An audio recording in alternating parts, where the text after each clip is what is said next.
حضرت جبریل بھی سوچا کہ یہ ہجرت کی شب ارے فرق کیا ہے مصطفیٰ اور مرتضیٰ کے پاس فرق کیا ہے مصطفیٰ حضرت جبریل بھی سوچا کہ یہ ہجرت کی شب فرق کیا ہے مصطفیٰ اور مرتضیٰ کے پاؤں میں مجھے تکائے دم نہیں. بڑی مشہور بات ہے، حدیث ہے کہ جنت ماں کے پیروں کے نیچے ہے. سب نے سنی ہے یہ حدیث. میں شعر پیش کر رہا ہوں کہ باپ کے قدموں میں بھی اکبر نے جنت ڈھونڈ لی. باپ کے دوسرے مصرے میں دلیل ہے باپ کے قدموں میں بھی اکبر نے جنت ڈھونڈ لی. ارے قبر ان کو مل گئی شاہ ہدا کے پاس. قبر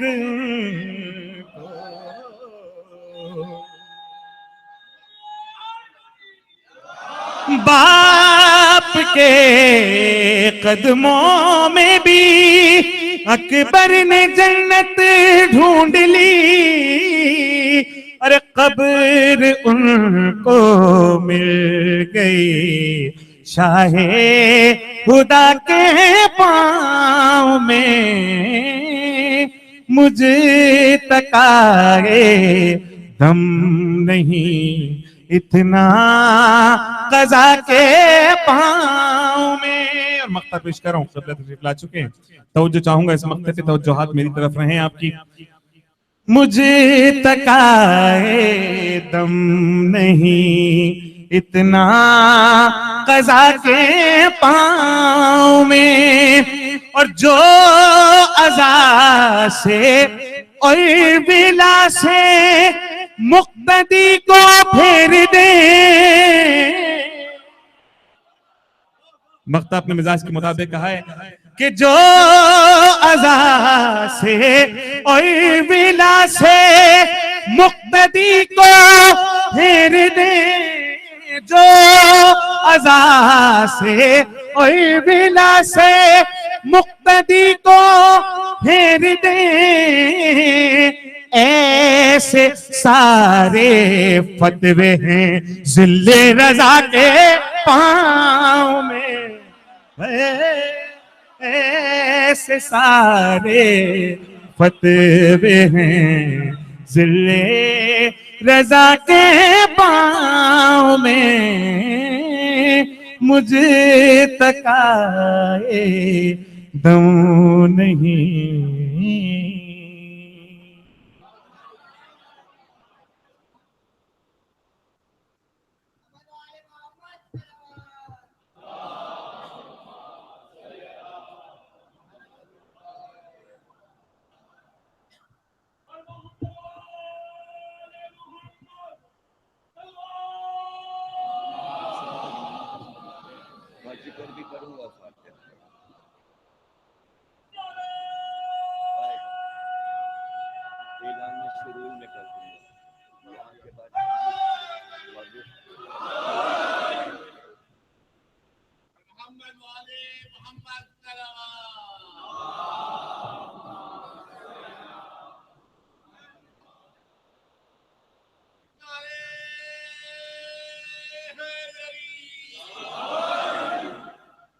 بسم اللہ الرحمن الرحیم. تمام تعریفیں اللہ کے لیے، درود اور سلام محمد اور آل محمد کے لیے. صلوات کریں.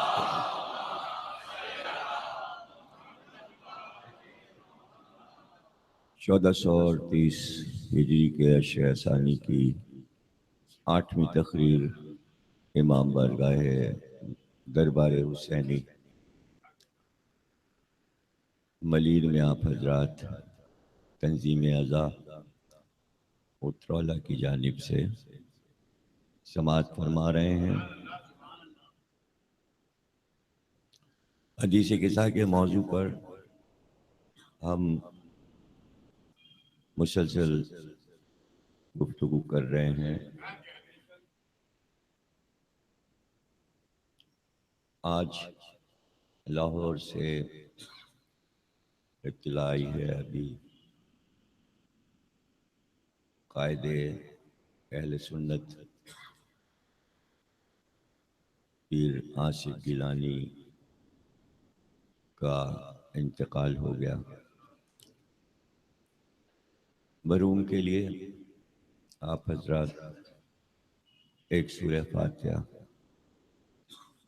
ایک بار سورہ الحمد، 3 بار سورہ اخلاص پڑھیں۔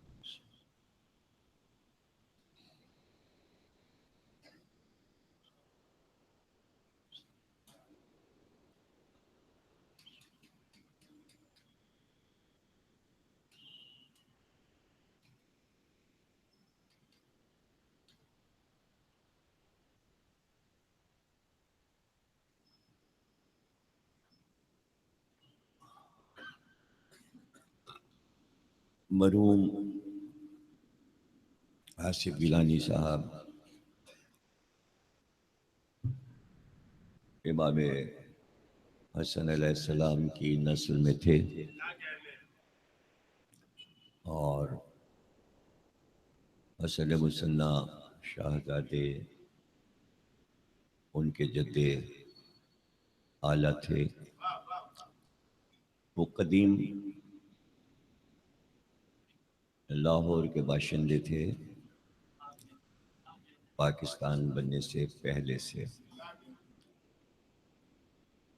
اور حجرہ شاہ مقیم کے گدی نشین تھے، اور تقریباً 140-45 پنجاب کی جو گدیاں ہیں مزاروں کی، ان کے سربراہ تھے، اور انہوں نے سب سے پہلے حجرہ شاہ مقیم میں بھی اور تمام مزاروں پر بجائے اس کے مجالس کی بنیاد ڈالی، اور حجرہ شاہ مقیم سے شب عاشور ذوالجناح برآمد کرتے تھے، اور خود جلوس کے ساتھ ذوالجناح کی لجام تھامے ہوئے نکلتے تھے۔ ان کے خاندان کو یہ مقام حاصل تھا کہ داتا گنج بخش کے مزار پر جب عرس شروع ہوتا تھا تو شجرہ طیبہ سرکار دو عالم اور مولا کائنات کا شجرہ پڑھنے کے لیے ان کو بلایا جاتا تھا، اور جب یہ داتا گنج بخش پہ شجرہ پیش کرتے تھے تو رک کر حضرت ابو طالب کے نام پر ان کے فضائل پڑھتے تھے۔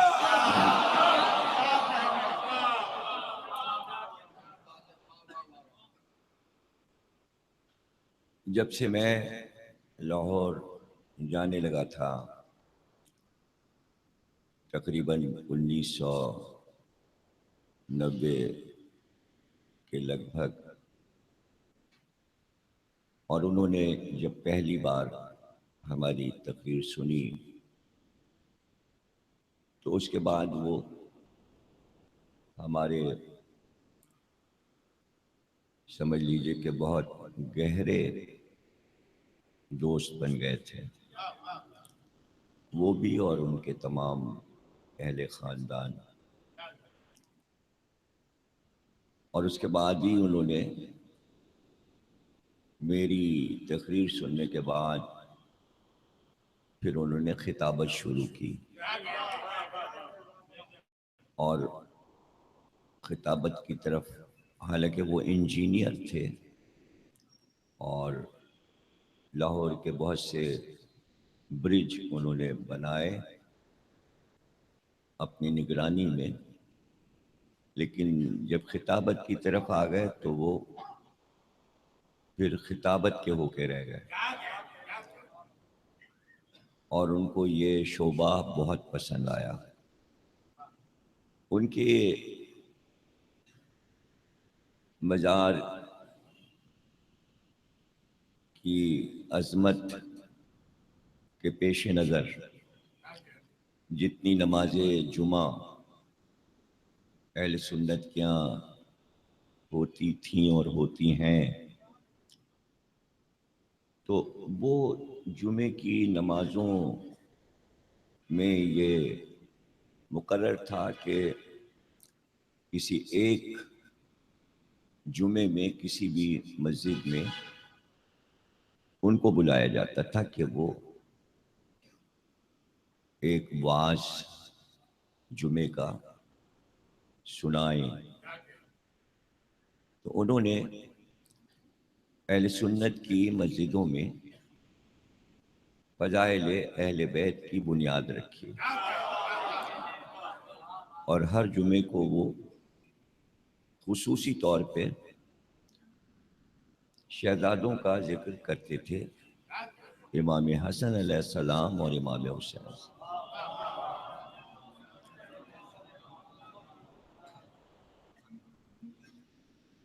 اور اس عرصے میں ان کے جوہر کھلتے گئے اور وہ معرفت کو پاتے گئے، اور آپ نے جو دیکھا کہ طاہر القادری نے اپنی تقریروں میں ذکر اہل بیت شروع کیا،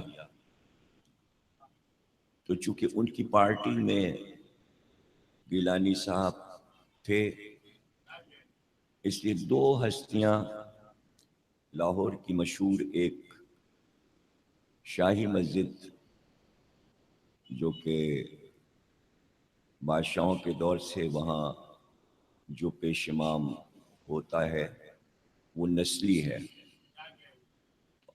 تو مولانا جو کہ وہاں تھے شاہی مسجد کے، ایک ان کو اور ایک طاہر القادری کو وہ توفتاً میرے کیسٹ مجلسوں کے دیا کرتے تھے، اور تاکید کرتے تھے طاہر القادری کو بھی اور شاہی مسجد کے امام کو بھی کہ آپ ان کے اشرے سنیے اور ان کی مجلسیں سنیے، اور وہ خود بھی ہر وقت کان میں اس طرح کیسٹ لگائے رہتے تھے کہ راستے میں سنتے ہوئے جاتے تھے، اور صبح کی جاگنگ میں بھی جب وہ باغ میں دوڑتے تھے تو مجلس سنتے رہتے تھے۔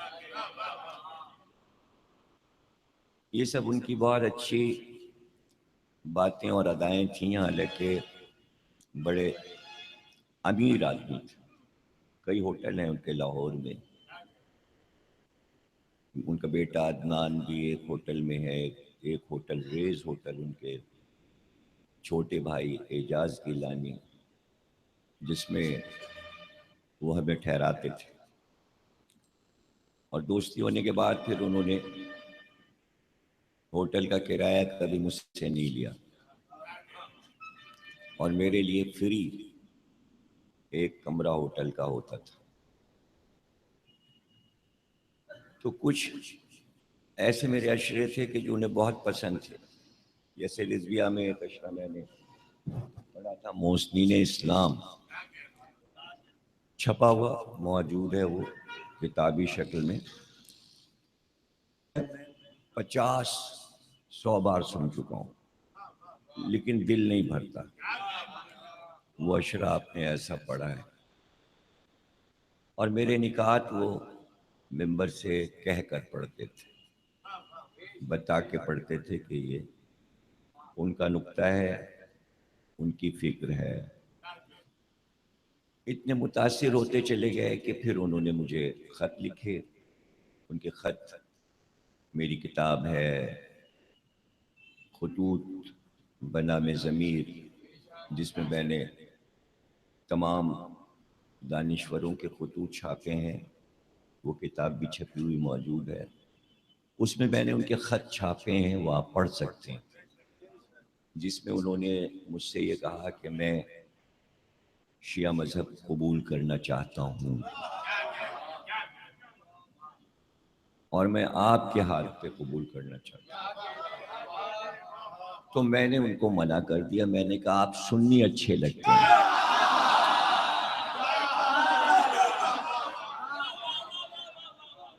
اس لیے کہ اگر آپ شیعہ ہو جائیں گے تو پھر اہل سنت کی مسجدوں میں جمعہ کیسے پڑھائیں گے آپ؟ تو ان سے برداشت نہیں ہو رہا تھا. مسئلہ سارا یہ تھا کہ اتنا علم اندر ان کے بھر گیا تھا کہ ان کو برداشت نہیں ہو رہا تھا. کہنے لگے کہ جب میں نے آپ کی کتاب شعرائے اردو اور عشق علی پڑھی تو کہنے لگے کہ شروع ہی کی تھی کتاب. میں نے کہا یہ باہر بیٹھ کے پڑھنے کی نہیں ہے، یہ اندر کمرے میں بیٹھ کے پڑھنے کی ہے. تو میں اندر کمرے میں چلا گیا اور میں نے سٹکنی لگا لی تاکہ کوئی آئے نہ. میں نے کہا ایسا کیوں کیا آپ؟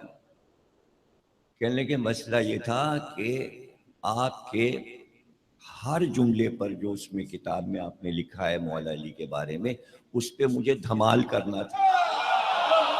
تو میں کمرہ بند کر کے پہلے آپ کا جملہ پڑھتا تھا، پھر دھمال کرتا تھا، پھر کتاب پڑھتا تھا. پھر تو آپ نے وہ کتاب ایسی لکھی ہے کہ جو بھی پڑھے وہ دھمال پہ مجبور ہو جاتا ہے. عجیب باتیں تھیں ان کی. اور ظاہر ہے کہ ابھی مجلس ایصال ثواب مرکز علوم اسلامیہ کی طرف سے ہوگی، اعلان ہوگا تو پھر سماعت فرمائیے گا. آخری جملے عرض کر دوں کہ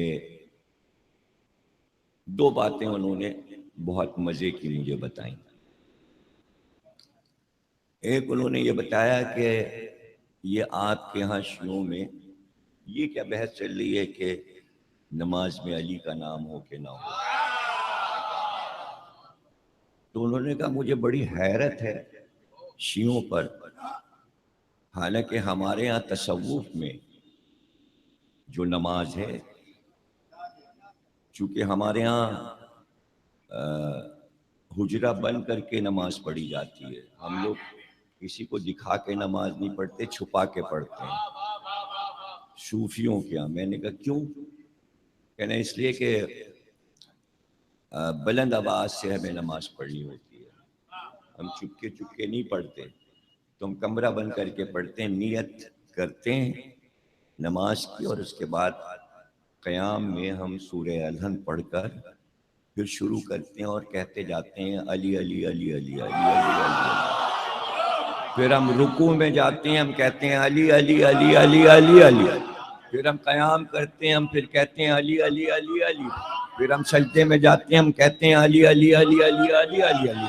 یہاں تک کہ سلام پھیر کر ہم یہی کہتے رہتے ہیں علی علی علی علی.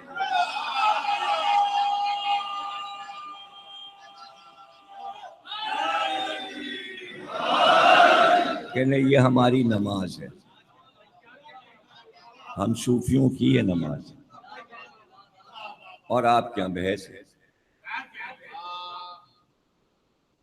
پھر اس کے بعد انہوں نے یہ بات بتائی کہ چونکہ بہت ہمارے یہاں ہزاروں کا مجمع ہوتا ہے، ہمارے جو معتقدین ہیں، ہمارے ماننے والے ہیں، حجرے شریف میں لائن لگی ہوتی ہے، قطار لگی ہوتی ہے. اب ظاہر ہے کہ وہ سب بے بس اور مجبور ہوتے ہیں، پریشان حال. کسی کو رزق چاہیے، کسی کو بیٹا چاہیے، کوئی کسی بیماری میں مبتلا ہے. تو ہم سب کو ایک ایک تعویذ دے دیتے، جاؤ یہ ٹھیک ہو جائے گا، جاؤ اولاد مل جائے گی، جاؤ بیماری دور ہو جائے گی۔ تو میں نے کہا کتنے ہزاروں تعویذ آپ کو لکھنے پڑتے ہوں گے، تو یہ کون لکھتا ہے، یہ سب تیاری کیسے ہوتی؟ کہنے نہیں کچھ لکھنا نہیں پڑتا۔ میں نے کہا پھر ہوتا کیا ہے؟ اس میں کون سی آیت ہوتی ہے تعویذ میں کہ بیٹے بھی مل جاتے ہیں اور صحت بھی ہو جاتی ہے اور رزق بھی مل جاتا ہے؟ کہنا وہ میں شب عاشور موچی دروازے جاتا ہوں، اور شب عاشور موچی دروازے میں شیعہ مسجد کے گلی میں زنجیر لگتی ہے، تو ماتمدار زنجیر لگاتے ہیں صبح اذان علی اکبر پر، تو جب ماتمدار چلے جاتے ہیں تو ان کے پیروں کی مٹی میں اٹھا لاتا ہوں، اور وہی مٹی میں کاغذ میں لپیٹ کے لو بچہ ہو جائے گا، لو صحت ہو جائے گی، لو بیماری۔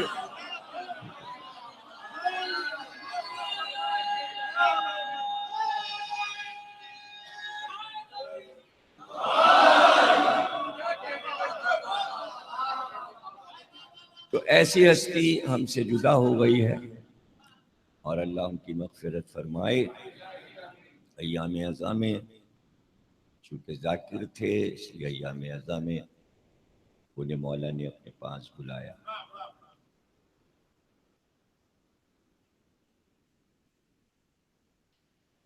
وسیع بھائی کربلا معلیٰ سے تشریف لے آئے کل، اور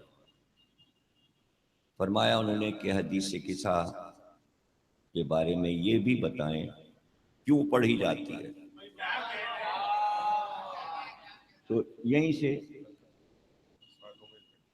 9:30 بجے، کل 9:30 بجے یہاں میں بیٹھ جاؤں گا، اس لیے کہ فوراً بعد مجھے گلستان جوہر موڑ پہ ایک مجلس ہے جو جناب برآمد ہوتا ہے سالانہ، کیپٹن فروخ کے یہاں کی مجلس ہے، تو مجھے جلدی جانا ہوگا۔ تو آپ حضرات اگر جلدی تشریف لے آئے، پچھلے سال بھی میں یہاں کی مجلس کے بعد گیا تھا تو جلدی ہی مجلس ہوئی تھی، تو آپ حضرات کل ذرا کچھ پہلے تشریف لے آئیں۔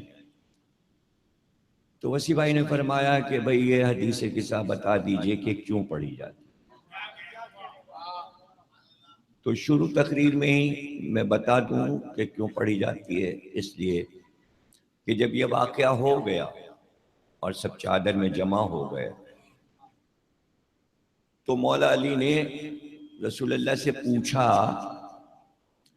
کہ یہ جو ابھی واقعہ ہوا ہے، ہم سب چادر میں جمع ہوئے ہیں،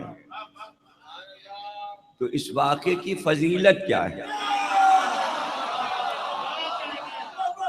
تو رسول اللہ نے فرمایا اس کی فضیلت یہ ہے کہ اس واقعے کو جو بیان کرے گا اپنی بزم میں، اس کو فرشتے چاروں طرف سے آ کے گھیر لیں گے، اور فرشتے اس مجمع کے لیے ان کے حق میں بارگاہ الہی میں فرشتے دعا کیا کریں گے، معصوم فرشتے دعا کریں گے، اور فرشتے یہ کہیں گے کہ یہ جتنے لوگ ہیں پروردگار ان کے ہر طرح کے غم کو دور فرما دے۔ تو انسان کی تمام پریشانیوں کا حل حدیث قصہ ہے۔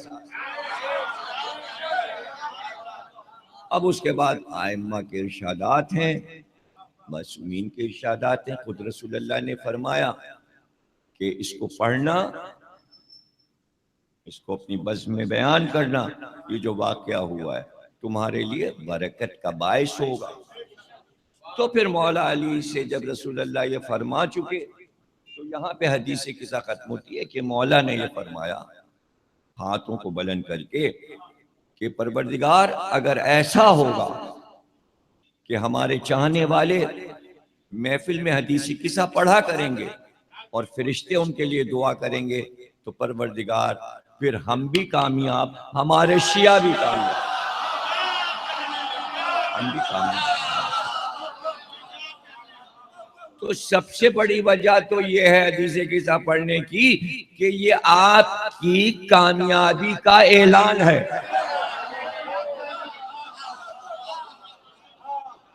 کسی کے عمل، کسی قوم کے عمل کی کامیابی کا اعلان نہیں ہوا، اس لیے اللہ نے کہا مالک یوم الدین، جزا اور سزا کا دن مقرر کیا ہے. یہاں کسی کو کچھ پتہ نہیں کیا ہونے والا ہے،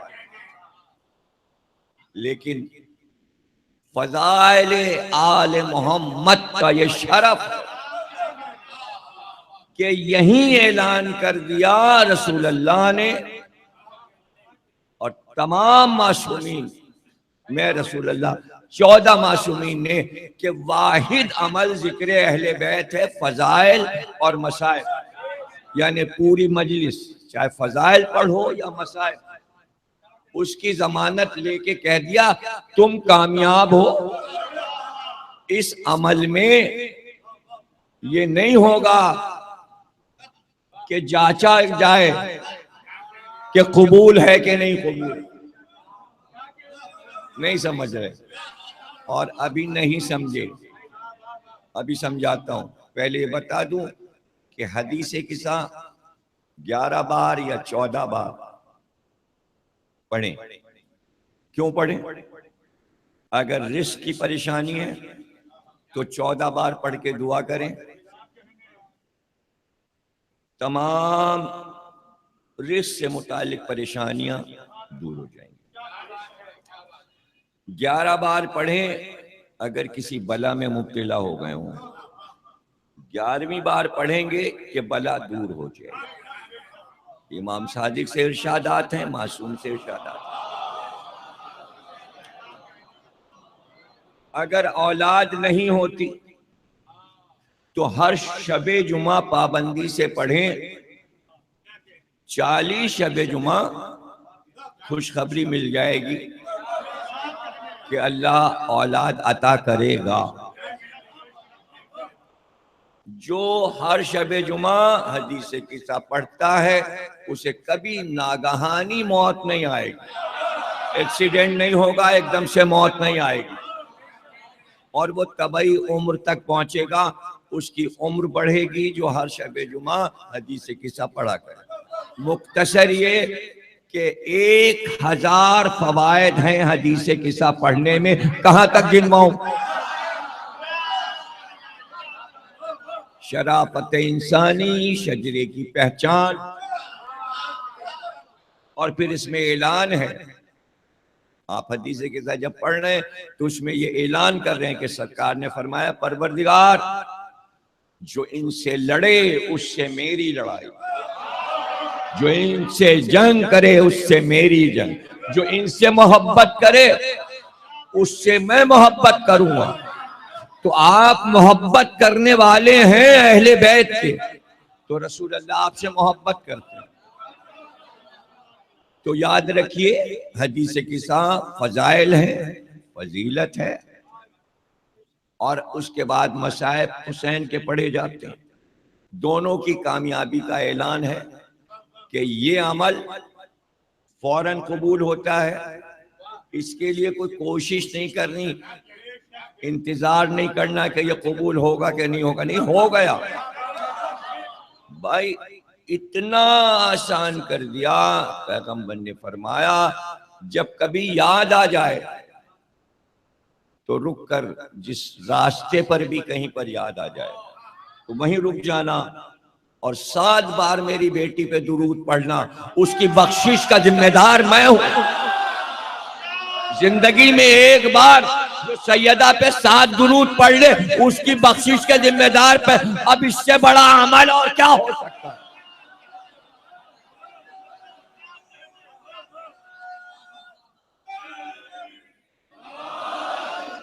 رہ گئی مجلس. انتظار نہیں کرنا ہم کو کہ پتہ نہیں یہ عمل قبول ہوا کہ نہیں ہوا. اب میں پھر شروع کر رہا ہوں. فضائل بتا چکا حدیث کی کیوں پڑھی جاتی ہے. میں اپنے پہ واپس آیا معاملے پہ کہ جو آپ سمجھنا نہیں چاہ رہے تھے، تو اسی لیے میں نے بات موڑ دی تھی. اب میں سمجھاؤں گا.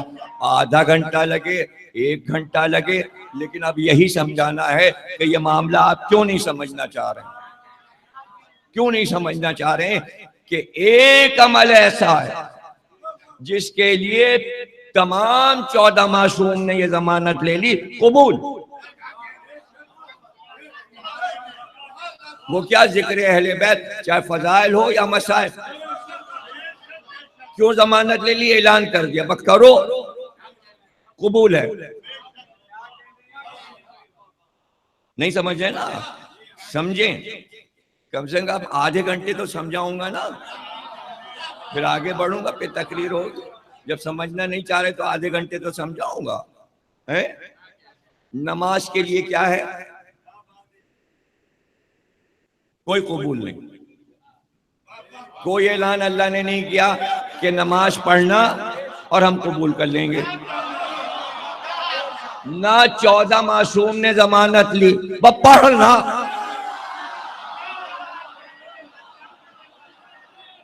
پوچھنا بھی نہیں ہے نہ، بلکہ ارشادات ایسے ہیں۔ کیا ارشادات؟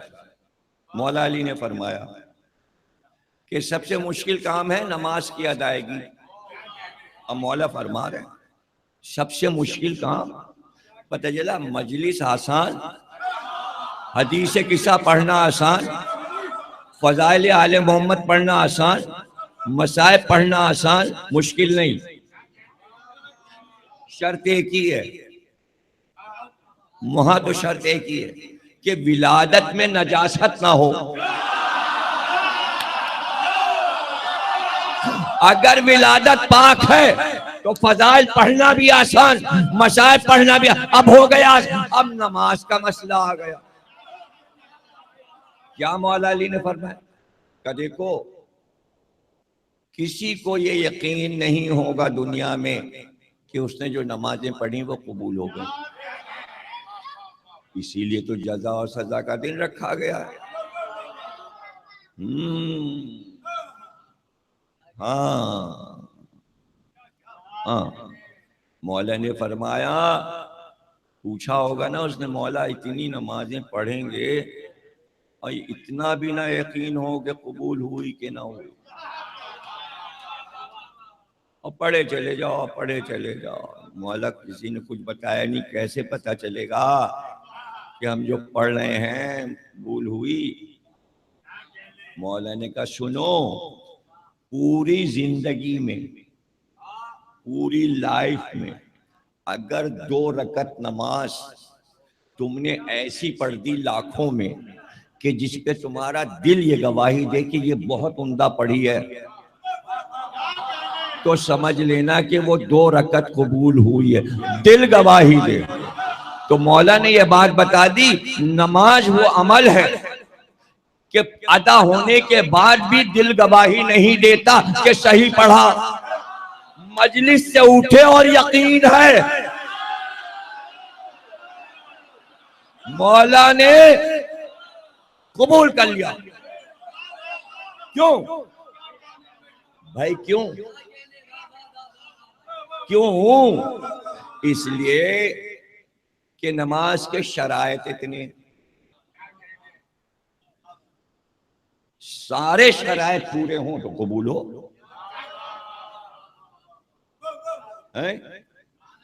اب شرائط کہاں سے شروع ہوتے ہیں؟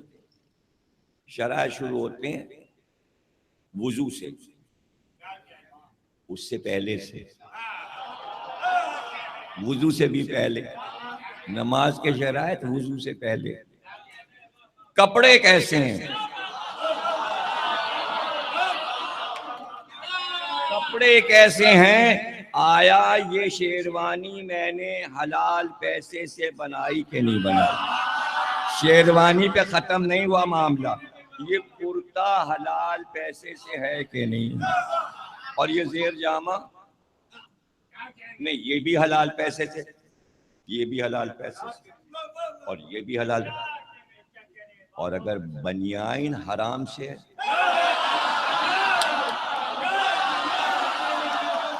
ارے بھائی بڑی نازک منزل ہے، اور موزے ہو گیا نہیں، ابھی نہیں معاملہ، اب تو شرائط تو شروع ہو رہی ہے۔ معلوم ہو گئے عقیل ترابی صاحب، تو بات نکلی شکیات نماز اور شرائط نماز پہ، تو انہوں نے کہا اشتہار جب میں پڑھ رہا تھا نجف میں تو 37 کروڑ شرائط ہے نماز کے۔ ابھی محروم ہو گئے مجتہد، اللہ ان کو بخشے، کہنے لگے سب پڑھنا مشکل ہے، کون پڑھے گا 37 کروڑ شرائط نماز کے؟ موٹے موٹے میں سمجھائے دے رہا ہوں۔ اب جگہ مکان آپ نے جو لیا ہے، اس کے پیسے کی ادائیگی کس پیسے سے ہوئی ہے؟ کہاں ملازم ہیں آپ؟ اوپر کی کمائی سے یا مکان لیا ہے یا نیچے کی کمائی سے؟ تو پہلے سب اپنے اپنے مکانوں کا حساب تو دیں۔ غصب شدہ زمین نہ ہو، مکان کی ایک اینٹ اگر حرام سے ہے، پڑھ لو پڑھو، کون منع کرتا ہے؟ تو غصب شدہ زمین پہ نہیں ہے، کپڑے بھی طاہر اور پاک ہو، طہارت شرط ہے ہر طرح، دل کی، ذہن کی۔ اب مسئلہ ظاہری پاکیزگی کا تو آ گیا، اللہ چاہتا ہے سب پاک ہوں تو میرے دربار میں آئیں، رجس سے دور ہوں، رجس سے دور ہوں اور رجس کو دور کرو۔ تو جب اللہ عام مسلمانوں کو چاہ رہا ہے کہ نماز سے پہلے نجاستوں کو دور کر لو، رجس کو دور کر لو، تو یہ جو ہم سے کہہ رہا ہے یہ والا رجس اس نے آل محمد سے دور رکھا، یہ سمجھ میں نہیں آ رہا۔ دیکھو میں نے جیسے ہی پلٹا کھایا تم سمجھ لیتے ابھی وہی ہوگا جو ہو رہا ہے، ابھی میں وہیں واپس آ جاؤں گا، گھبراؤ نہیں، یہ تو دلیل دے رہا ہوں۔ انتم الرجس، میں نے طے کیا، کیا طے کیا؟ انما یرید اللہ لیذھب عنکم الرجس اہل البیت ویطہرکم تطہیرا۔ ہم نے طے کیا، ارادہ، نجاست یعنی رجس کو تم سے دور رکھے، رکھا نہیں، رکھے، بہت دور، میلوں کروڑوں میل دور رکھا، قریب نہیں آ سکتا۔ تو یہ سب جو ہم سے کہہ رہا ہے پاک ہو کے آؤ، نہا کے آؤ، یہ آل محمد سے کہے گا۔ یہاں رزق کے معنی کیا ہیں؟ ہمارے لیے لفظ رزق استعمال ہو تو اس کے معنی وہ خامیاں مرد اور عورت کے لیے، وہ جو خامیاں ہیں نجاست کی، اگر ہم سے کہے کہ نجاست دور کرو، لکھا ہے تحفۃ العام میں طاہر رہنا ہے، تو وہی رزق کا لفظ وہاں استعمال ہوگا کیا؟ اہل بیت کے لیے چادر تطہیر میں، حدیث قصہ میں، جو اتنی سی بات جبریل لے کے آئے ہیں، جو تمام پبلک سے کہی گئی ہے، جو تمام مسلمانوں سے، اس کے لیے اتنا اہتمام آل محمد کے لیے کہ جبریل آئے اور چادر میں آئے اور سب جمع ہوئے۔ بات تو وہی ہے جو عوام سے کہی گئی ہے، تو وہ بات یہاں آ کے سب گھر میں جمع ہو اور پھر آل محمد کو سنایا جائے کہ وہ والی نجاستیں جو عوام میں ہیں وہ تم سے دور رکھی۔ کیا بچوں والی باتیں ہیں، کیسی بچوں والی باتیں؟ یہاں رزق سے مراد کیا ہے؟ وہ خامیاں جو ہم میں ہیں طہارت والی، جو ہم سے کہی گئی ہیں، اس کی بات ہی وہاں نہیں ہو رہی۔ کیوں نہیں ہو رہی؟ اس کی بات نہیں ہو رہی کہ وہ دور رکھا، بات نہیں ہو رہی ہے. جو ہم سے کہا جا رہا ہے دور رکھو، اس کی بات وہاں نہیں ہو رہی ہے.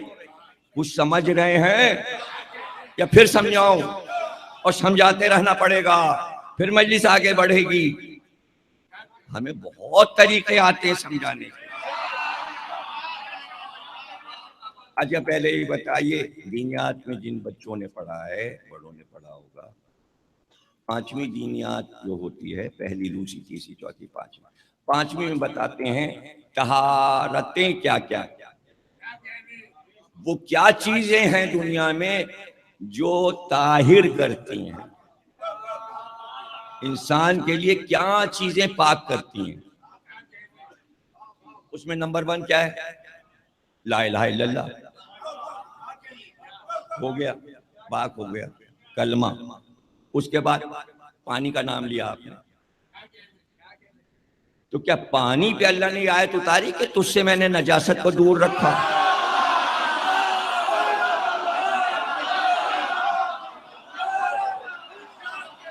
ارے پانی کو طاہر بنایا، کب بنایا تھا؟ کیا پہلے پانی نجس تھا پھر نجاست کو دور کیا؟ تو کیا پانی افضل ہے یا آل محمد افضل ہے؟ وہ ازل سے طاہر ہے جو دوسروں کو طاہر کرے. آل محمد پانی سے افضل ہے. پھر نہیں سمجھے، نہیں سمجھے، نہیں سمجھے، نہیں سمجھے. ہمیں پتہ ہے نہیں سمجھے. دوسری چیز کیا ہے جو پاک کرتی ہے؟ مٹی. کب سے پاک ہے؟ کیا آیت اتاری مٹی پہ کہ ہم نے تجھ سے نجاست کو دور رکھا؟ جب بنایا تھا جب سے پاک تھی، کیا پتا کب سے ہے اور پاک ہے. اور اس سے نجاست کیا دور کرنا؟ وہ تو خود دوسروں کی نجاست دور کرتی ہے. پانی بھی دوسروں کی نجاست دور کرتا ہے. تو جب پانی سے نہیں کہا جا رہا ہے اپنی نجاست دور کر، اور مٹی سے نہیں کہا جا رہا. اب تیسری چیز ہے روشنی، آفتاب کی دھوپ. یہاں تک آ جائیے. آفتاب پاک ہے، اس کی روشنی پاک زمین پہ پڑی اور پاک روشنی بھی پاک کرتی ہے. تو کب اعلان ہوا تھا اے سورج ہم نے تجھ سے رش کو دور رکھا؟ ہمیں کیا پتا جب سے سورج ہے وہ پاک ہے، جب سے پانی ہے وہ پاک ہے، جب سے مٹی ہے وہ پاک ہے. آل محمد اور محمد افضل ہے پانی سے بھی، مٹی سے بھی، سورج سے بھی. تو یہ کیا پوچھنا کہ کب طہارت کا عمل ہوا؟ اب چونکہ ہم کو کہا گیا پاک رہا کرو تو ہم سوچنے لگے چونکہ ہم سے کہا گیا ہے کہ نماز پاک ہو کر پڑھو، خانہ کعبہ میں جاؤ تو پاک ہو کے جاؤ، روزہ رکھو تو پاک ہو کے رکھو، تو ہم نے سمجھا یہی بات آل محمد سے کہی گئی ہے. آپ کا دماغ خراب ہے. آپ بات ہی نہیں سمجھے کہ مسئلہ کیا. مسئلہ یہ ہے کہ ایک عورت کیا بچہ ہوا، یہ ہر گھر کی کہانی. ان کا بھائی لے جاؤ بچے کو اور بچہ کو مسجد، اس کو گھر تو دکھا لاؤ اللہ کا. بچہ ہوا ہے لے جاؤ مسجد، لے جاؤ حسین آباد لے جاؤ، مدیر میں پیش امام وہاں موجود ہیں. وہ ایک کان میں اذان اقامت کہیں گے آپ کا دماغ خراب ہے.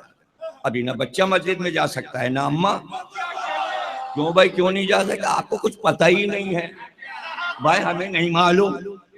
بھائی 40 دن کے بعد اماں بھی نہائے گی، پاک کی جائے گی اور بچہ بھی پاک ہوگا. ایک غسل بچے کا ہو چکا، اماں کا نہیں ہوا. 40 کا چلہ، 40ویں دن اماں پاک ہوں گی، 40 دن وہ نجس رہیں گی. مسجد نہیں جا سکتی، قرآن نہیں چھو سکتی، نماز نہیں پڑھ سکتی. ارے کیوں؟ نجس ہے. تو یہ والی نجاست، یہ والی نجاست، ارے یہ والی نجاست تصور میں آ رہی ہے کہ ہر ماں 40 دن نجس ہے، مسجد میں نہیں جا سکتی، قرآن نہیں چھو سکتی، چلہ نہائے بغیر. اور تاریخ نے لکھا کہ ظہر کے وقت امام حسن کی آمد ہوئی اور عصر کی نماز سیدہ نے پڑھ.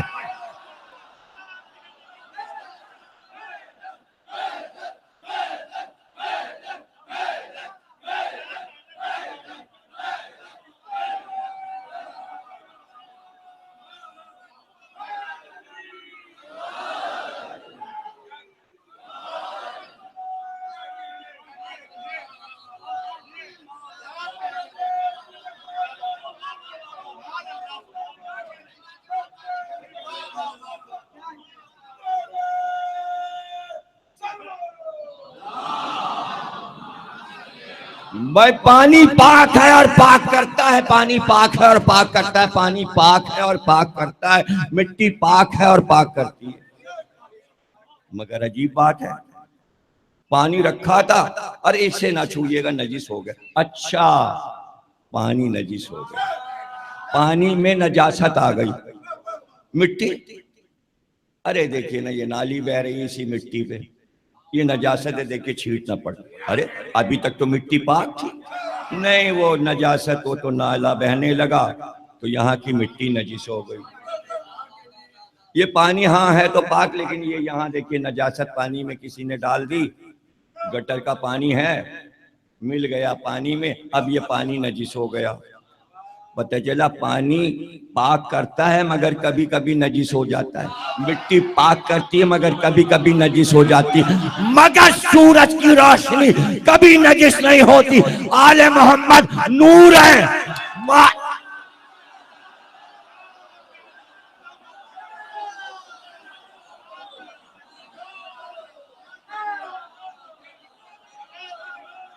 روشنی نجس نہیں ہو سکتی، نور میں نجاست کدھر سے آئے گی؟ محمد اور آل محمد نور ہیں۔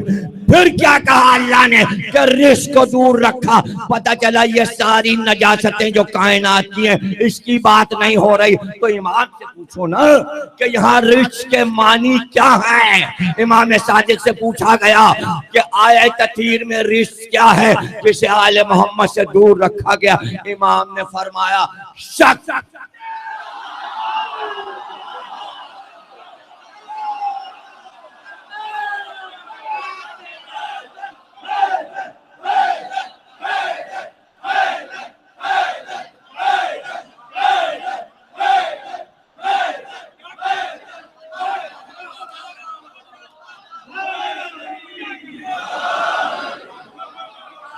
شک اور شک کون سا؟ وہ کون سا انسان ہے جو 24 گھنٹے میں 2400 بار شک کرتا ہے، پوری زندگی شک میں گزار، یہ ہو رہا تھا، یہ دیکھیں یہاں پر یہ کھویا، دیکھیں یہ کیا کر کے چلے گئے، ارے یہ یہاں کون رکھ کے چلا گیا، اس نے رکھا ہوگا، نہیں اس نے نہیں رکھا، میں نے تھوڑی رکھا، اس نے رکھا ہے۔ شک تو کر لیا، وہ بعد میں شک کہتے ہی سے شک کرنا، تو کون سا شک جسے آل محمد سے دور رکھا؟ امام صادق نے کہا ایک آن کے لیے بھی آل محمد اللہ پہ شک نہیں کر سکتا۔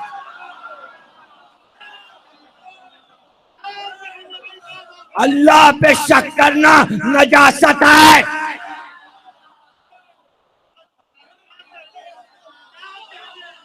یہ کون سمجھے گا اور میں کس کو سمجھاؤں؟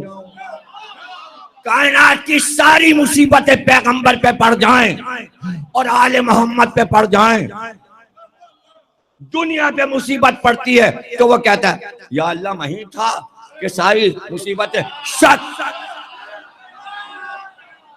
کچھ نہیں سمجھ رہے،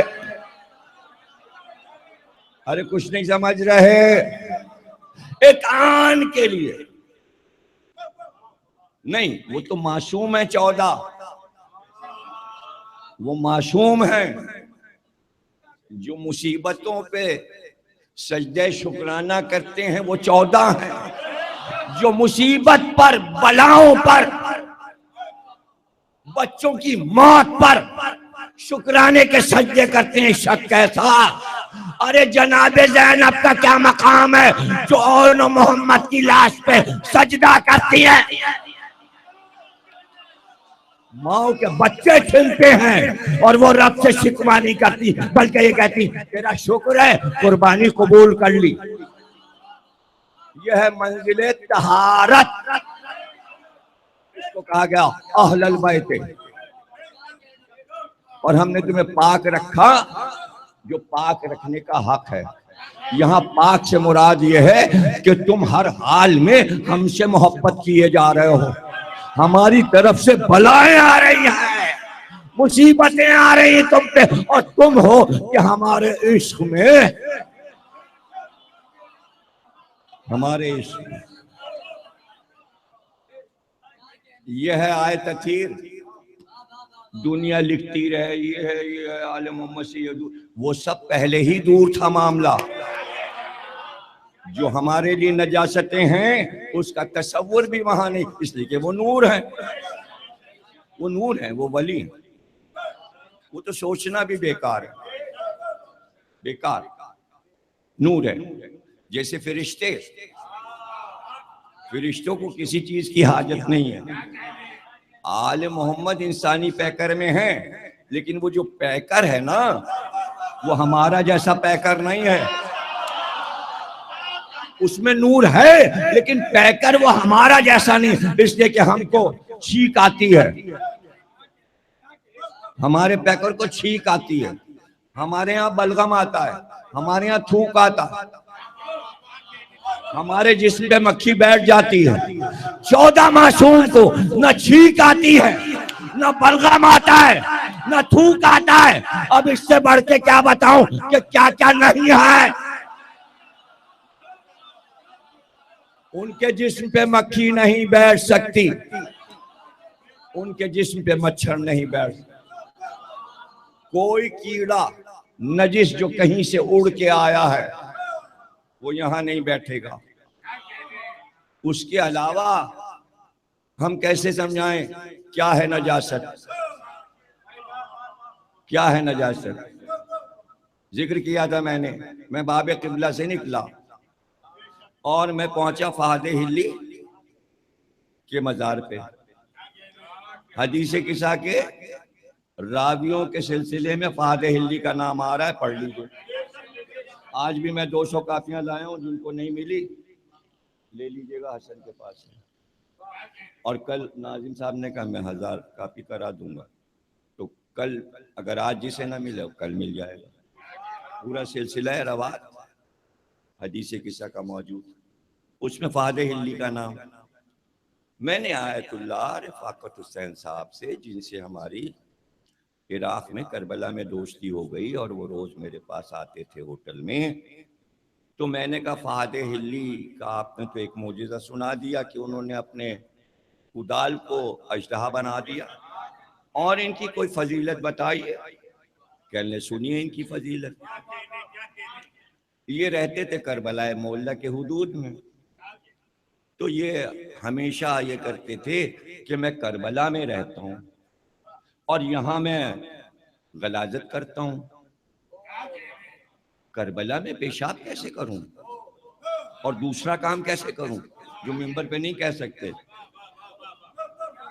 کربلا میں رہ رہا ہوں۔ تو انہوں نے بہت سی ہانڈیاں خریدی ہوئی تھیں مٹی کی، تو کہتے تھے اس میں ہم اپنی غلاظت محفوظ کر کے پھر اس کو لے کے جاتے تھے کربلا سے 8-10 میل دور پھینک کے آتے تھے، روز کی ڈیوٹی تھی۔ وہ سوچتے تھے کربلا میں رہیں۔ اب آپ بیٹھے سوچ رہے ہوں گے آپ کربلا جا کے شریک ہوتے تو ہر ہوٹل میں باتھ روم ہے، منہ دھو رہے ہیں، کلی کر رہے ہیں، سب ہو رہا ہے، وہیں روزے کے آس پاس۔ ارے یہاں تو روزہ ہے معصوم کا۔ کبھی سوچا؟ مسئلے کو حل کیا آیت اللہ نے اور مجھے سمجھایا کہ فہد ہلی بھی آیت اللہ تھے اور لے کے جاتے تھے اور لے جا کے جنگل میں پھینک آتے تھے۔ ایک دن اپنی ہی غلاظت لے کے پھینکنے جا رہے تھے، ایک سوار گھوڑے پر آیا، خوبصورت جوان، فہد ہلی یہ کیا کر رہے ہو، کہاں جا رہے ہو؟ آپ کون ہیں؟ میں تمہارا امام ہوں، تمہارے زمانے کا امام ہوں، امام مہدی۔ ارے تھر تھر کانپنے لگے، کہ سرکار کیا پوچھ رہے ہیں؟ کہ یہ کیا ہے، یہ کیا ہے؟ کا روزانہ ڈیوٹی کی ہے کربلا میں، نہیں کر سکتا، میں پھینک کے آتا ہوں باہر کئی میل دور۔ کفار یہ کیا کرتے ہو، کیوں ہلاکت میں ڈالا ہے؟ جاؤ وہیں رہو، تمہاری نجاستیں ہم تک نہیں پہنچتی، اس لیے کہ کئی کروڑ میل دور عالم نور نے اللہ کہہ دیا تھا نجاست آ ہی نہیں سکتی. ہم نور ہیں, تمہارے اثرات ہم تک نہیں آتے.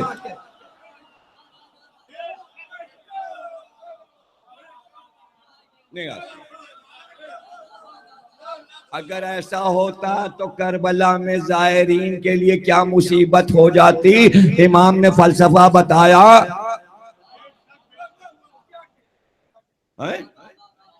مسجد اللہ کی ہے, اللہ کی ہے نا, اللہ سے بڑا تو کوئی نہیں ہے.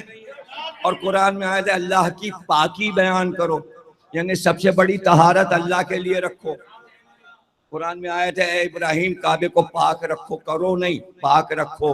پاک تو ہے یہ, پاک رکھو, اس میں نجاست نہ آنے پائے, یہ بھی آیت ہے. مسجدوں کو پاک رکھو, اور مسجد میں جناب یہ وضو خانہ بھی بنا ہوا ہے, اور یہ باتھ روم بھی بنا ہوا ہے. اللہ کے گھر, اللہ سے بڑا کوئی پاک ہے؟ اللہ کہتا باتھ روم نہیں بنیں گے مسجدوں میں, اور نہ وضو خانہ, اپنے گھر سے سب کرا کے آؤ, یہ ہمارا گھر ہے. ارے جب خانہ کعبہ کے چاروں طرف باتھ روم بنے ہیں, اور کسی فقیر نے یہ نہیں کہا کہ مکے میں نہیں ہوں گے, یہ اللہ کا گھر ہے. پتہ چلا اللہ تک آپ کی نجاست کیسے پہنچے گی؟ تو جب اللہ تک نہیں پہنچ سکتی تو محمد اور آل محمد.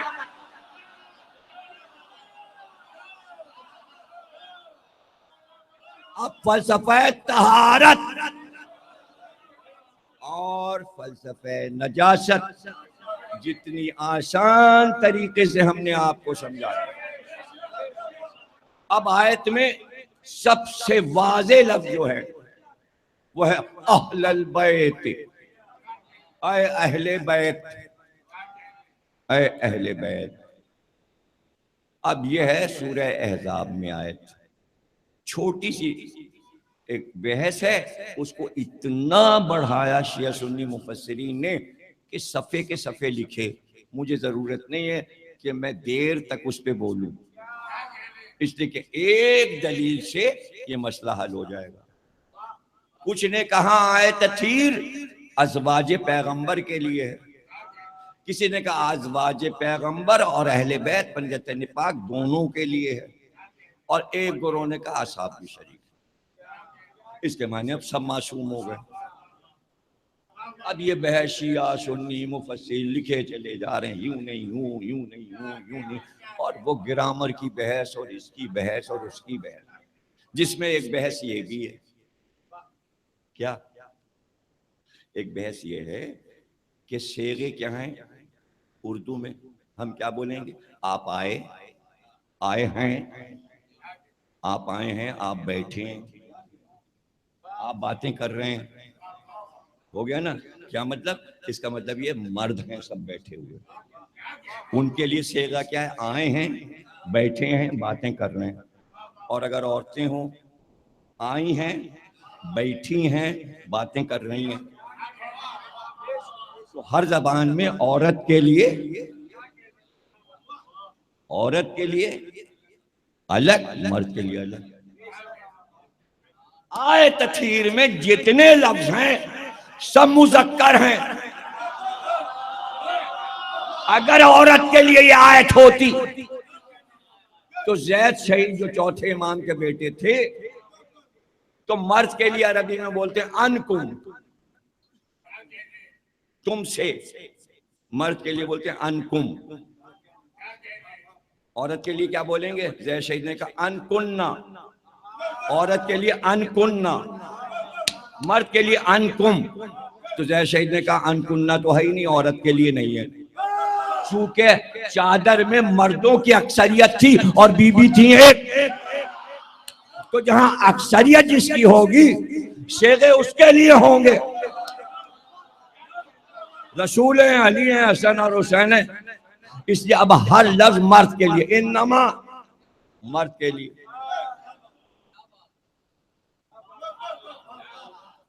یرید اللہ ارادہ مذکر, اللہ مذکر. یذہبا دور کرے مذکر, انکم مذکر. اہل البیت اہل بھی مذکر، بیت بھی مذکر. طاہرکم مذکر، تطہیرا اگر تطہیر ہوتا تو مؤنث، تطہیرا الف نے مذکر بنا دیا. اب انما سے تطہیرا تک سب لفظ مردوں سے مخاطب ہوا جا رہا ہے. یہ تو بحث کی مفسرین نے کہ بھائی ایسا ہے، لیکن میں کیا دلیل دینے جا رہا ہوں. وہ ہے زید بن ارقم. ان سے پوچھا گیا یہ اس آیت میں کون کون لوگ شریک ہیں؟ یہ آیت تطہیر میں کون کون لوگ شریک ہیں؟ انہوں نے مختصر سا جواب دے دیا. انہوں نے کہا جن پہ صدقہ حرام ہے وہ ہیں، جن پہ صدقہ حرام ہے ان کے لیے آئی. لیکن مجھے تو یہ بھی مشکل لگ رہا، اب یہ گنانا پڑے گا. آل رسول، آل علی، آل جعفر، آل عقیل، ان پہ صدقہ حرام. اور سب کھائیں، سب کھائیں صدقہ، کوئی مسئلہ نہیں. یہ صدقہ اور زکوٰۃ نہیں کھا سکتے سادات اب تک. جو سید ہیں وہ صدقہ نہیں کھا سکتے اب تک. تو جو سید ہیں وہ صدقہ نہیں کھا سکتے. زید بن ارقم کہہ رہے ہیں ان کے لیے ہے حدیث قصہ جن پہ صدقہ حرام ہے. سیدوں پہ صدقہ حرام، حدیث قصہ اب تک سیدوں کی ہے.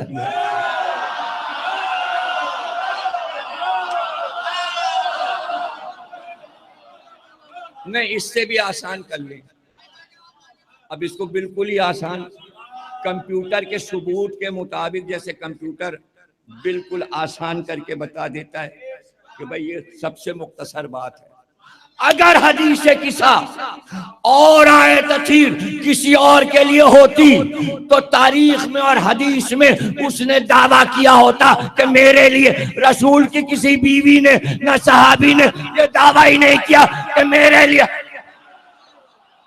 ارے ہلکے پڑ گئے، اس سے بڑی دلیل نہیں ہے.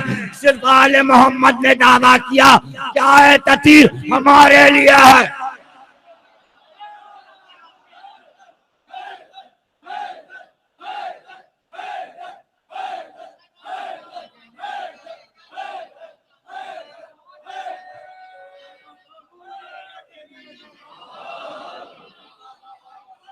دعویٰ تو کوئی کرے، دعویٰ تو کوئی کرے.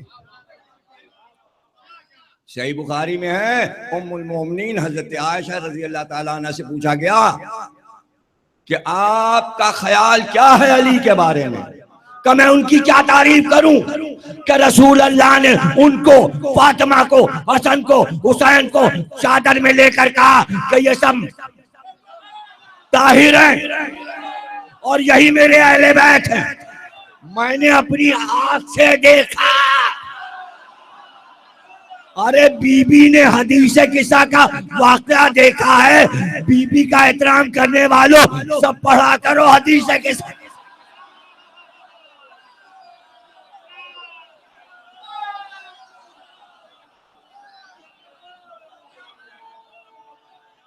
اگر وہ خود ہوتی تو کہتی میں بھی چادر میں تھی، بلکہ انہوں نے کہا میں باہر تھی. میں نے رسول اللہ سے پوچھا میں بھی چادر میں ہوں، تو رسول نے کہا نہیں تم خیر پہ ہو مگر چادر میں نہیں.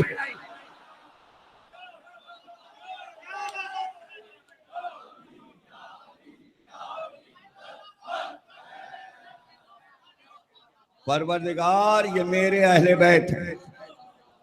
تو اب جب تطہیر میں اہل بیت ہیں، حدیث قصہ میں اہل بیت ہیں، تو اتنا تعارف کرایا جائے اہل بیت کے کہ امت کبھی بھولے ہی نہ.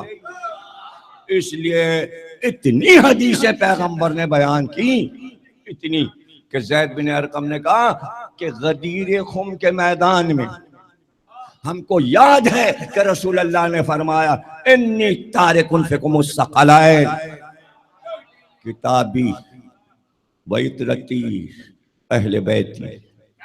عطرت اور اہل بیت، عطرت اور اہل بیت. شرط لگا دی کہ اہل بیت کون سے؟ جو اطرت ہیں. اہل بیت سب ہو سکتے ہیں جو بیت میں رہیں. شرط لگائی اطرت کی. حدیث یوں ہے اطرت. اہل بیت کوئی بھی ہو سکتا ہے. جو آپ کے گھر میں مہمان آ جائے تو لوگ کہیں گے اس کے گھر میں مہمان ہے, یہ بھی گھر میں ہے, گھر کا اہل ہے جبھی تو رہ رہا ہے.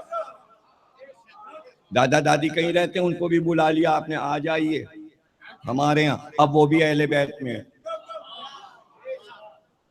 اگر دوست بھی آپ کا رہ رہا ہے گھر میں باہر کے کمرے میں, وہ بھی اہل بیت ہے, اس لیے کہ بیت میں رہ رہا ہے. تو اب رسول کے گھر میں کوئی بھی ہو, اسی لیے چادر کا خیمہ بنایا کہ باہر جو ہے, حجرے میں جو ہے, صحن میں جو ہے, وہ نہیں. جو چادر کے خیمے میں آ گیا وہ ہے اہل. اسی لیے کہتے ہیں حدیث کسا چادر کیوں مشہور ہے؟ کہ چادر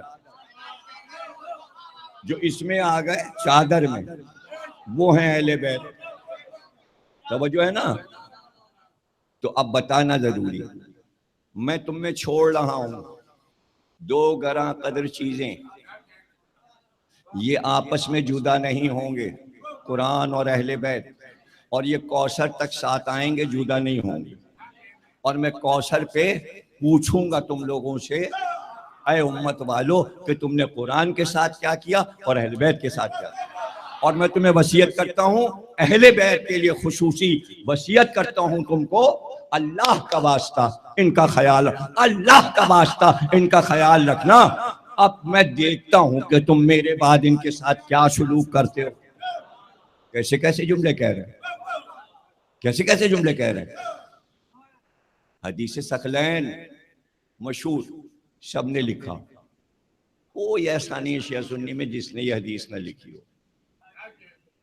لیکن اطرت کا لفظ بڑھا کے کہ اطرت سب نہیں ہو سکتے اگر اہل بیت ہو سکتے ہیں. اب اطرت کے کیا معنی ہے عربی میں؟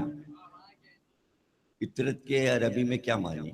اطرت کے معنی عربی میں ہیں کہ سونار, جو سونا بنا رہا ہوتا ہے اس کا سونے کا پاؤڈر اور ذرات نیچے گر رہے ہوتے ہیں, سونے کے زیور بن رہے ہوتے ہیں اور ذرے گر رہے ہوتے ہیں. وہ جو ذرے گر رہے ہیں وہ سونے کی اطرت ہیں, اس لیے کہ وہ گر تو رہے ذرہ بن کے, ہیں تو سونا. یعنی اصل سونے سے جو ذرے الگ ہوں گے انہیں کہتے ہیں اطرت. تو یہاں اطرت کے معنی ہے کہ وہ لوگ جو میری رسالت اور میرے جسم کا حصہ ہے.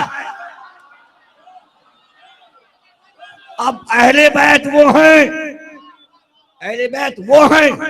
علی تم مثل میرے سر کے ہو, فاطمہ تم مثل میرے دل کے ہو, حسن حسین تم مثل میری آنکھوں کے ہو. یہ ہے اطرت, یہ ہے اہل بیت. اطرتی و اہل بیت.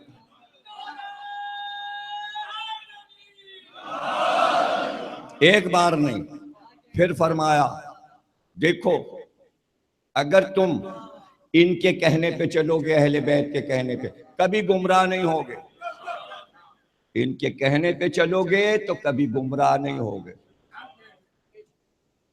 اور دیکھو ان کو سکھانے کی کوشش نہ کرنا, ان سے سیکھنا, اس لیے کہ یہ کائنات میں ہمارے بعد علم میں سب سے افضل ہیں.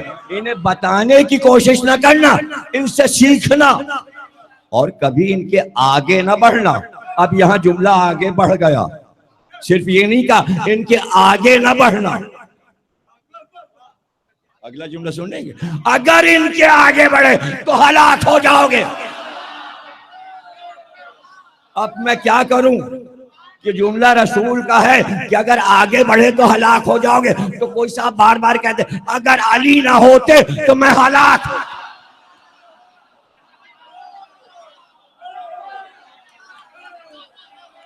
ان سے سیکھو, اگر یہ نہ سکھائیں تو ہلاکت ہے. سمجھ رہے ہیں نا. ان کے پیچھے چلنا، ان سے آگے نہ پڑھنا۔ پھر فرمایا مختلف موقع، راوی بے شمار، سب صحابی،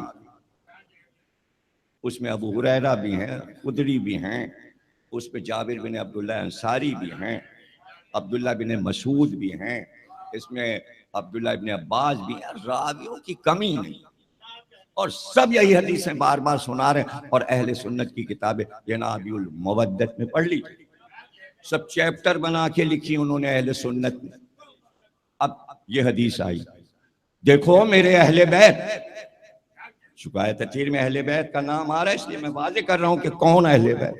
دیکھو یہ میرے اہل بیت مثل سفینہ نوح کے ہیں، جو سفینہ نوح میں بیٹھا اس کے لیے نجات ہے، جس نے محبت کی اہل بیت سے اس کے لیے نجات ہے، جس نے اہل بیت کو چھوڑا اس کے لیے ہلاکت ہے، وہ غرق ہو گیا۔ پتہ چلا جس نے ان کی محبت چھوڑی وہ غرق ہو گیا، جو سفینے میں آ گیا اس کے لیے نجات ہے، مثل سفینہ نوح۔ پھر فرمایا ہمارے اہل بیت کی مثال باب حتہ کی ہے، جو باب حتہ میں داخل ہو گیا وہ جنت میں داخل ہو گیا، وہ ہلاکت سے بچ گیا، اس نے فلاح پائی، وہ منزل پہ پہنچا۔ کتنی حدیثیں میں نے سنا دی ہیں اہل بیت کی شان میں، اہل سنت کی کتابوں میں، شیعوں نے بھی لکھی۔ شیعہ کیوں نہ لکھیں گے؟ جب اہل سنت لکھ رہے ہیں تو شیعہ کیوں نہیں لکھیں گے؟ لیکن اب ہم واپس آتے ہیں، ساری حدیثیں موجود، کئی ہزار بار راویوں نے نقل کیا، کتابوں میں بھرمار، لیکن پھر ایک ضد مرغے کی ٹانگ، قرآن اور اہل بیت اور قرآن اور سنت۔ ارے اسی لیے تو کہا تھا قرآن اور اہل بیت کہ سنت سمجھ میں آئے، جو کچھ میں نے کیا ہے ساری زندگی وہی میرے بعد اہل بیت کریں گے، اسی کو سنت کہتے ہیں۔ جو اہل بیت عمل کریں گے میرا جیسا وہی سنت۔ مطلب یہ کہ اہل بیت جو نماز پڑھیں گے جیسے میں نے پڑھی، جو اہل بیت روزہ رکھیں گے جیسا میں نے رکھا، اہل بیت جو زکوٰۃ دیں گے جیسے میں نے دی، اہل بیت جیسا حج کریں گے جیسا میں نے کیا، وہی تو سنت بنے گا۔ الگ سے سنت کیا چیز ہوتی ہے؟ الگ سے سنت کیا ہوتی ہے؟ اہل بیت کا عمل وہی سنت، اس لیے کہا قرآن اور اہل بیت، انہوں نے سنت مشہور کر دیا، لکھ کر اہل بیت کو خاموش کر دیا لفظ کو۔ اب آگے بڑھیے، کہا رسول اللہ نے میں تمہیں دو گرا قدر چیزیں چھوڑ رہا ہوں، کتاب اور اہل بیت۔ کتاب خدا کافی ہے، کتاب خدا کافی ہے، ہاں ہم کو قرآن کافی ہے۔ اچھا تو کافی ہے تو پیے جائیے، کافی۔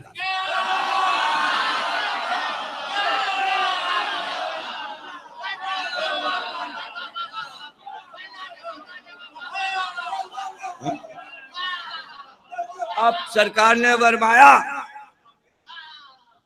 اہل بیت مثل سفینہ نوح ہیں، جیسے نوح کی کشتی۔ اب اس میں کیا کریں بھائی؟ ٹھیک ٹھاک تو ہے حدیث، اب وہاں تو بھائی سنت آ گیا، یہاں پر یہ آ گیا لفظ، وہاں پر یہ، اب اس میں کیا ہوگا؟ کیا گنجائش؟ انہوں نے کہا ہاں ٹھیک ہے، فرمایا تھا حضور نے کہ اہل بیت مثل کشتی نوح ہیں، سفینہ نوح، لیکن وہ جو چل رہی تھی کشتی تو وہ تو بغیر ستاروں کے چل ہی نہیں سکتی، کشتی تو ستاروں کو دیکھ کے چلتی ہے، اور اصحاب جو ہیں وہ ستاروں کی طرح ہیں۔ تو اگر اہل بیت کشتی ہیں تو کشتی تو دیکھ کے چلے گی، ستاروں کو دیکھ کے چلے گی۔ چلیے آ گیا، اس میں بھی ایک معاملہ آ گیا، لیکن صرف کشتی نہیں کہا، مثل کشتی نوح، بڑھا تو لیا آپ نے، ٹھیک ہے، جو نہ سمجھے بیچاروں کہے گا ہاں آپ بالکل ٹھیک کہہ رہے ہیں، بہت سچی بات کہہ رہے ہیں، لیکن اگر اس کے تھوڑی سی یہاں پر کچھ ہوگا، یہاں پہ کوئی ذرا ایسا ہوگا تو وہ سوچے گا کہ کشتی نوح جو تھی تو اللہ یہ کہتا ہے زمین سے پانی ابل رہا تھا اور اوپر بادل چھائے ہوئے تھے اور دن کا وقت تھا اور بادل برسے چلے جا رہے تھے اور کشتی چل رہی تھی. تو جب بادل ہوتے ہیں ستارے کہاں نظر آتے ہیں؟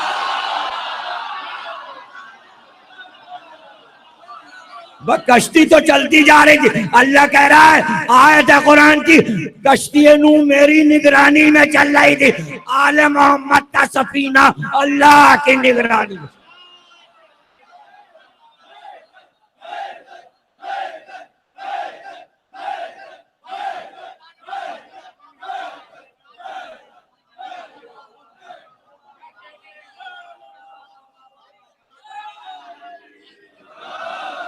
اہل بیت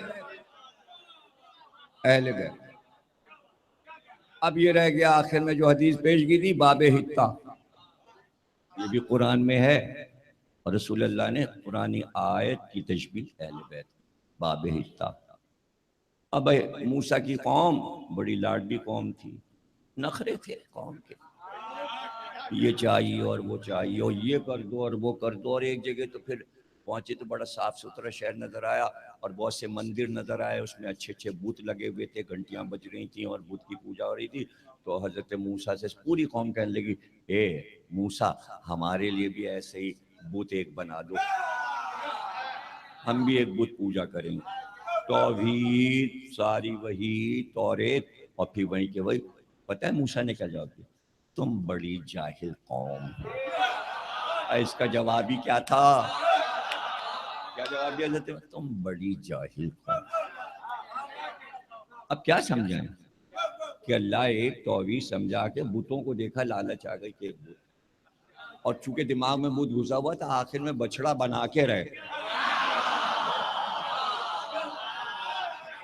بچڑا بنا کے رہے. بچڑا کسے کہتے ہیں؟ بچڑا کہتے ہیں بکری کے بچے کو بچڑا کہتے ہیں. ہاں گائے کا بچہ، ہاں گائے کا بچہ. اور اس کو کیا کہتے ہیں؟ بکری کے بچے کو میمنا. بھیڑ کے بچے کو کچھ نہیں یاد. جب بچڑا بنایا بچڑا ہی بنا کے رہ گئے. بہت سی قوموں نے پوری گائے بنا دی.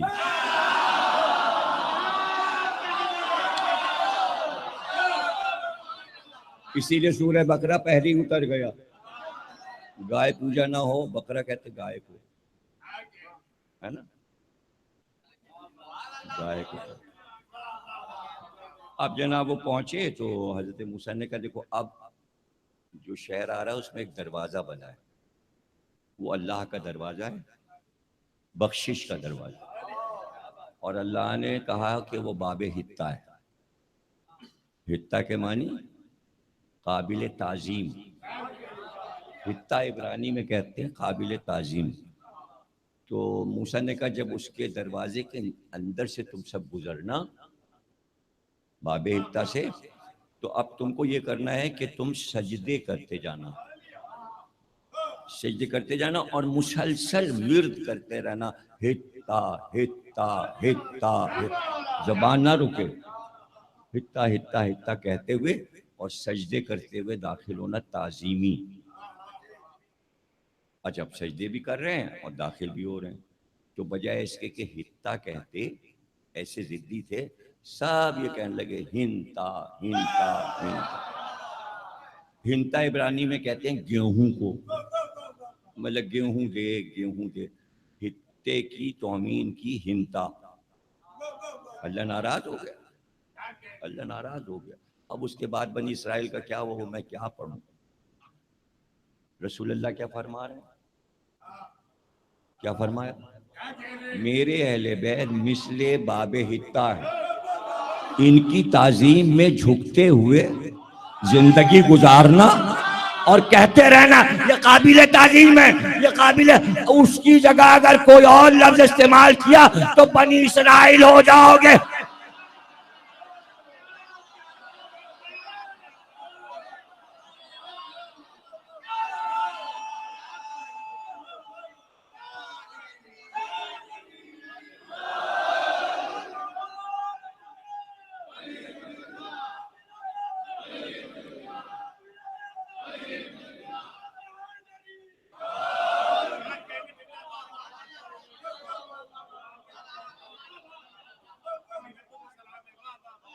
مثل باب حقہ.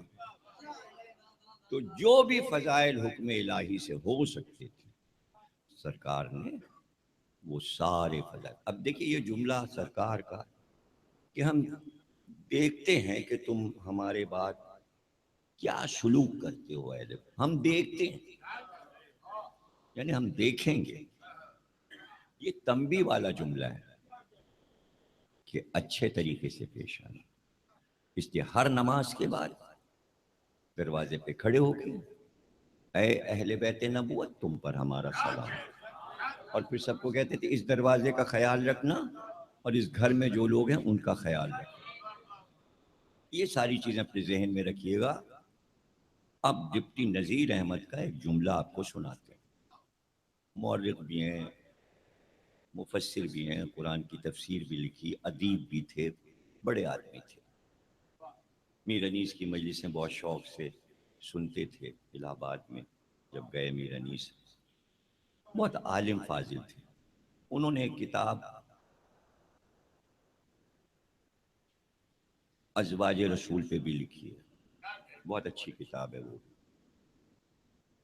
اور ایک کتاب انہوں نے اہل بیت کے بارے میں بھی لکھی. ان کا ایک جملہ آپ کو سناتے ہیں، وہ سن لیجئے. اس سے بڑے کیا مصائب ہو سکتے ہیں جو انہوں نے فرمایا. کہتے ہیں کہ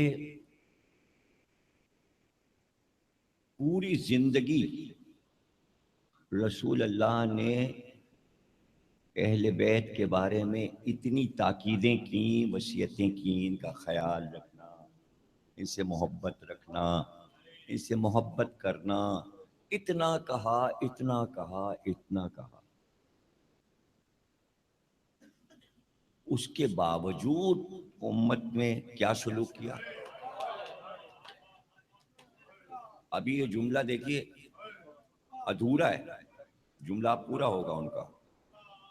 اور کیسی عجیب بات انہوں نے بیان کی کہ انسان تھرا جائے.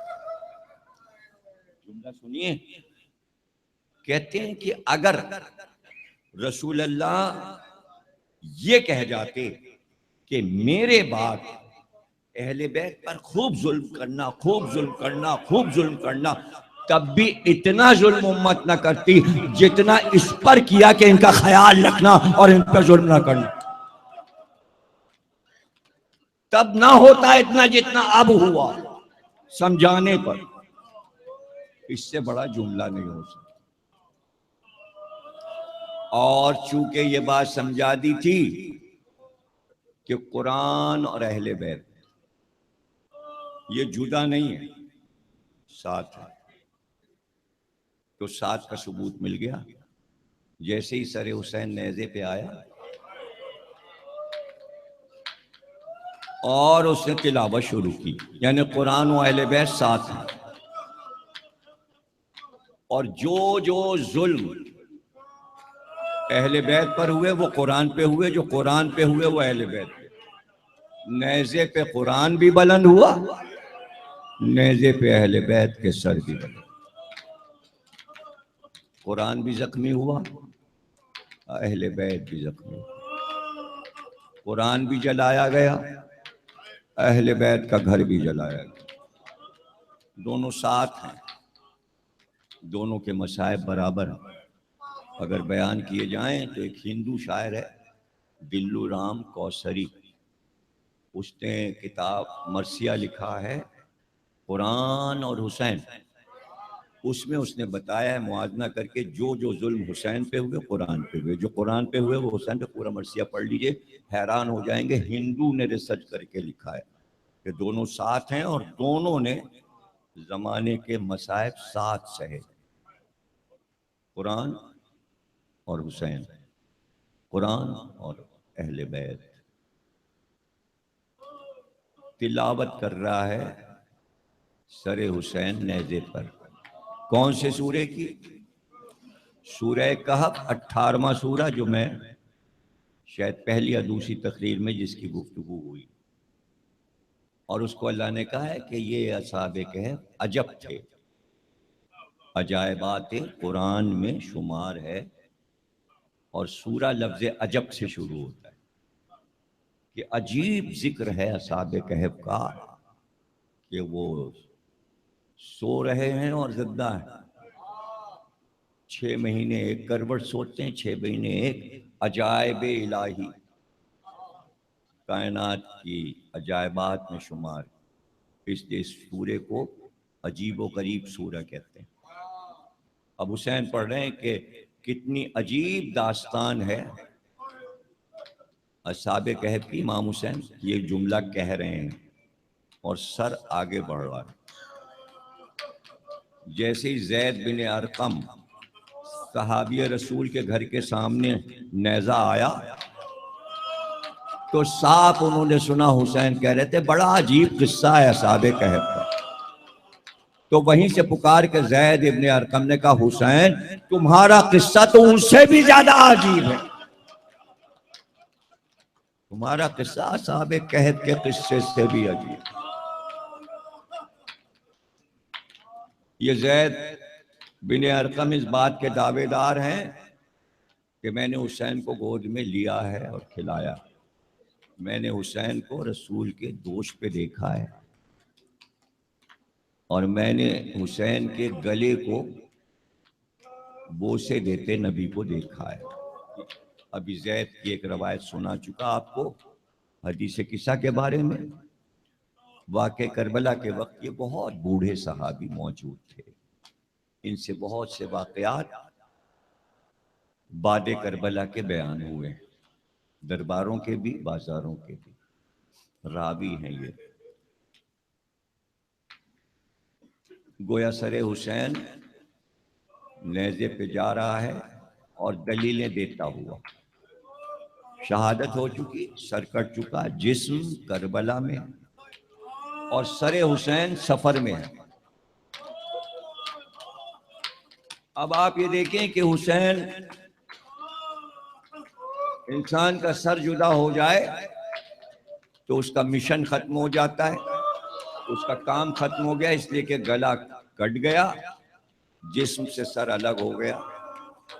لیکن کائنات میں واحد مثال ہے کہ سر کٹنے کے بعد حسین نے اپنا کام شروع کیا. کام اب شروع ہوا، یعنی دین پھیلانے کا، نانا کے دین کو سمجھانے کا کام حسین نے نیزے پہ شروع کیا. حسین کے لیے نیزہ منبر بن گیا. حسین کے لیے منبر بن گیا اور حسین نے نانا کا دین سمجھانا شروع کیا. تاریخ نے لکھا کہ صرف سر حسین سے، جسم کے معجزے الگ ہیں، صرف سر حسین سے 265 معجزے ہوئے. کٹنے کے بعد سے لے کے اور دربار یزید تک، تہ خانے تک 265 معجزے ظہور میں آئے. میرے پاس 265 معجزے لکھے ہوئے موجود اور میں نے سلسلے وار سر کے معجزے روز ایک اشرے میں پڑھے اور وہ اشرہ ہے معجزہ اور قرآن. چونکہ موضوع میں آ رہا تھا اس لیے اگر آپ کو تمام معجزے سر حسین کے دیکھنے تو اس اشرے میں دیکھیں معجزہ اور قرآن چھپا ہوا موجود. 89 میں وہ اشرہ میں نے پڑھا تھا انچولی. میں حیران ہو جاتا ہوں کہ چھوٹے چھوٹے معجزوں نے کس طرح دین کو پھیلایا، کیسے دین بڑھ گیا. رسول اللہ کا دین تبلیغ کرتے ہوئے حسین جا رہے ہیں. صرف تبلیغ غیر مذہب پہ نہیں بلکہ اپنے جو ہیں اپنے، ان کو بھی حسین تنبیہ کر کے سمجھا رہے ہیں دیکھ تو کیا کر رہا ہے. خولی نے نیزہ اٹھایا ہوا ہے اور اس پہ سر حسین ہے. اب سر لے کر خولی کوفے آیا ہے. ابن سعد کو جلدی ہے کہ ابن زیاد کو خوش کرنے کے لیے جلد سے جلد سر پہنچا دے تاکہ انعام مل جائے. اب خولی تیز گھوڑے پہ بیٹھ کر سر لے کر